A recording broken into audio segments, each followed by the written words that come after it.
ಕರ್ಮಣ್ಯೇ ವಾಧಿಕಾರಸ್ಥೆ ಮಾ ಫಲೇಶು ಕದಾಚನ. ಡಿಕೆಶಿ ಬಾಯಲ್ಲಿ ಈ ಶ್ಲೋಕ ಬಂದಿರೋದು ಯಾಕೆ? ನಮ್ಮ ಪ್ರಯತ್ನ ನಾವು ಮಾಡ್ತೀವಿ, ಫಲಾಫಲವನ್ನು ದೇವರಿಗೆ ಬಿಟ್ಬಿಡೋಣ, ನನಗೆ ಯಾರ ಬೆಂಬಲ ಕೂಡ ಬೇಕಾಗಿಲ್ಲ, ಪಕ್ಷ ಏನು ಹೇಳುತ್ತೋ ಆ ಕೆಲಸವನ್ನು ನಾನು ಮಾಡ್ತೀನಿ.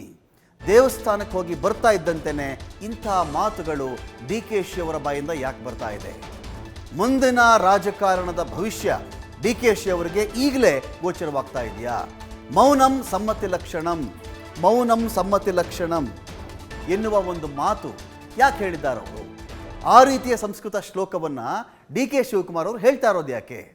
ಸಿದ್ದರಾಮಯ್ಯ ಅವರೇನಾದರೂ ಚಕ್ರವ್ಯೂಹವನ್ನು ಡಿ ಕೆ ಶಿ ಅವರ ವಿರುದ್ಧವಾಗಿ ಹೆಣೆದು ಬಿಟ್ಟಿದ್ದಾರಾ? ಅದೇ ಕಾರಣಕ್ಕೆ ನನ್ನ ಪಾಲ್ಗೆ ಏನು ಬರುತ್ತೋ ಅದನ್ನು ನಾನು ಮಾಡ್ಕೊಂಡು ಹೋಗ್ತೀನಿ, ನನ್ನ ಪಾಲಿಗೆ ಬಂದು ನಾನು ಮಾಡ್ಕೊಂಡು ಹೋಗ್ತೀನಿ ಎನ್ನುವ ಒಂದು ವಿಚಾರದಲ್ಲಿ ಡಿ ಕೆ ಶಿ ಅವರು ಕರ್ಮಣ್ಯೇ ವಾಧಿಕಾರಸ್ಥೆ ಮಾ ಫಲೇಶು ಕದಾಚನ ಎನ್ನುವಂಥ ಮಾತನ್ನು ಹೇಳಿಬಿಟ್ಟಿದ್ದಾರಾ?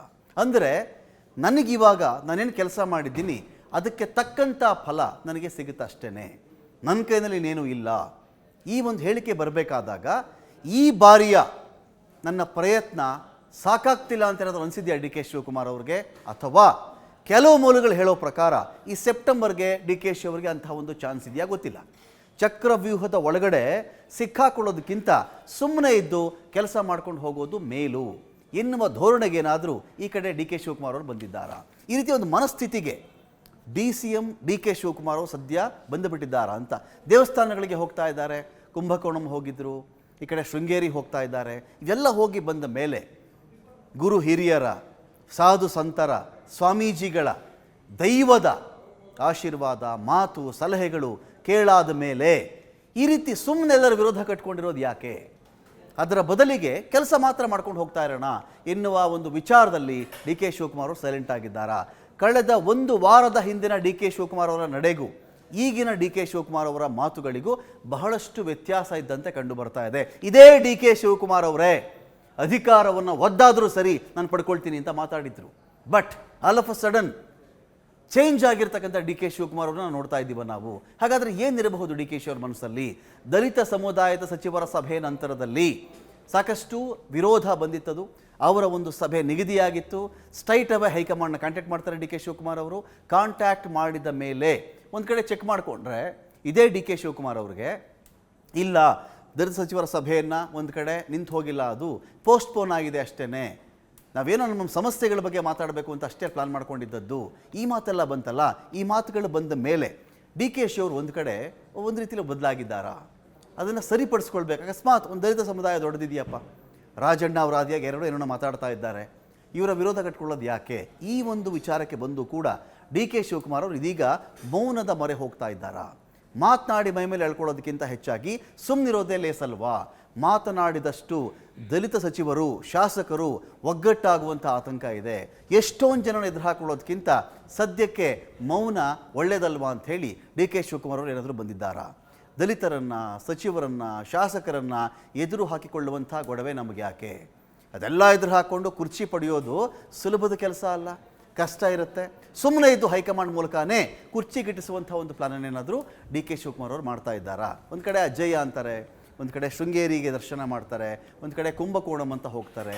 ಈ ರೀತಿ ಬೇರೆ ಬೇರೆ ದೇವಾಲಯಗಳಿಗೆ ಹೋದ ಮೇಲೆ ಡಿ ಕೆ ಶಿವಕುಮಾರ್ ಅವರಿಗೆ ಈ ರೀತಿಯಲ್ಲಿ ಒಂದು ವಿಚಾರ ಇಲ್ಲಿ ಬರ್ತಾ ಇದೆಯಾ ಅನ್ನೋದೊಂದು ಬಹಳ ಇಂಪಾರ್ಟೆಂಟ್ ಆಗುತ್ತೆ ನಾವು ಚೆಕ್ ಮಾಡ್ಕೊಂಡಾಗ. ಇಲ್ಲಿ ಇನ್ನೊಂದು ಕಡೆ ನಾವು ಚೆಕ್ ಮಾಡಿದ್ರೆ ಈಗ ಡಿ ಕೆ ಶಿ ಅವರ ವಿಚಾರದಲ್ಲಿ ಬಹಳ ಪ್ರಮುಖವಾಗಿ ಒಂದು ಚಕ್ರವ್ಯೂಹ ಅಂತ ಬಂದಾಗ ಆ ಚಕ್ರವ್ಯೂಹದಲ್ಲಿ ಸಿಕ್ಕಾಕೊಳ್ಳೋದಕ್ಕಿಂತ ಹೆಚ್ಚಾಗಿ ನಾವು ಅದರ ಬದಲಿಗೆ ಸುಮ್ಮನಿದ್ದು ಕಾಲ ಬಂದಾಗ ಮಾತನಾಡೋದು ಒಳ್ಳೆಯದು ಅಂತೇನಾದರೂ ಇದಾರಾ ಡಿ ಕೆ ಶಿವಕುಮಾರ್ ಅವರು? ಇದು ಕೂಡ ಇಂಪಾರ್ಟೆಂಟ್ ಪಾಯಿಂಟ್ ಆಗುತ್ತೆ.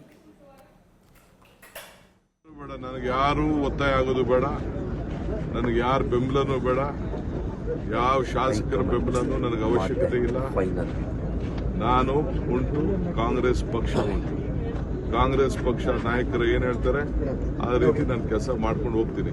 ನನಗೆ ಕಾರ್ಯಕರ್ತರು ಕೂಗುದು ಬೇಡ, ಶಾಸಕರು ಕೂಗುದು ಬೇಡ, ನನ್ನ ಬೆಂಬಲಕ್ಕೆ ಯಾರು ನಿಂತ್ಕೊಳ್ಳೋದು ಬೇಡ. ನನ್ನ ಡ್ಯೂಟಿ, ನನ್ನ ಕರ್ತವ್ಯ ಮಾಡ್ತೀನಿ. ಹೈಕಮಾಂಡ್ ಯಾವಾಗ ತೀರ್ಮಾನ ಮಾಡಿ? ಅರ್ಥ ಆಯ್ತಾ?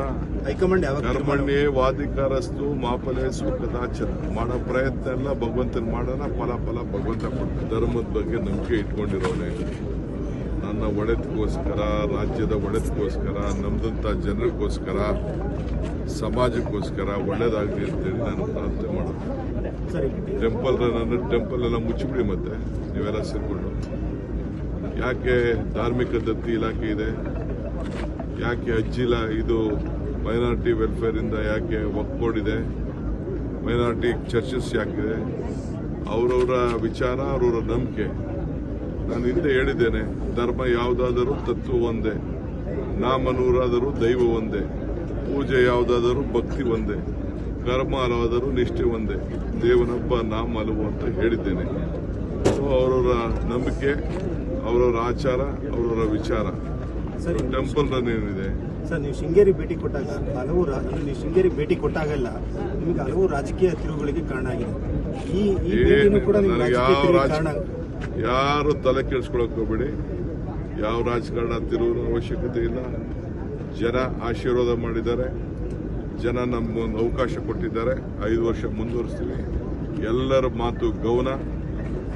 ಪಕ್ಷ ಏನ್ ಹೇಳ್ತದೋ ಆ ರೀತಿ ಕೆಲಸ ಮಾಡಿಕೊಂಡು ನಾನು ಮುಖ್ಯಮಂತ್ರಿಗಳು ಹೋಗುವಂತ ಕೆಲಸ ನಾವು ಮಾಡ್ಕೊಂಡು ಬೇಡ. ನನಗೆ ಯಾರು ಒತ್ತಾಯ ಆಗೋದು ಬೇಡ, ನನಗೆ ಯಾರ ಬೆಂಬಲನೂ ಬೇಡ, ಯಾವ ಶಾಸಕರ ಬೆಂಬಲನೂ ನನಗೆ ಅವಶ್ಯಕತೆ ಇಲ್ಲ. ನಾನು ಉಂಟು, ಕಾಂಗ್ರೆಸ್ ಪಕ್ಷ ಉಂಟು.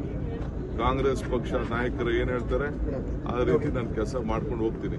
ನನಗೆ ಕಾರ್ಯಕರ್ತರು ಕೂಗುದು ಬೇಡ, ಶಾಸಕರು ಕೂಗುದು ಬೇಡ, ನನ್ನ ಬೆಂಬಲಕ್ಕೆ ಯಾರು ನಿಂತ್ಕೊಳ್ಳೋದು ಬೇಡ. ನನ್ನ ಡ್ಯೂಟಿ, ನನ್ನ ಕರ್ತವ್ಯ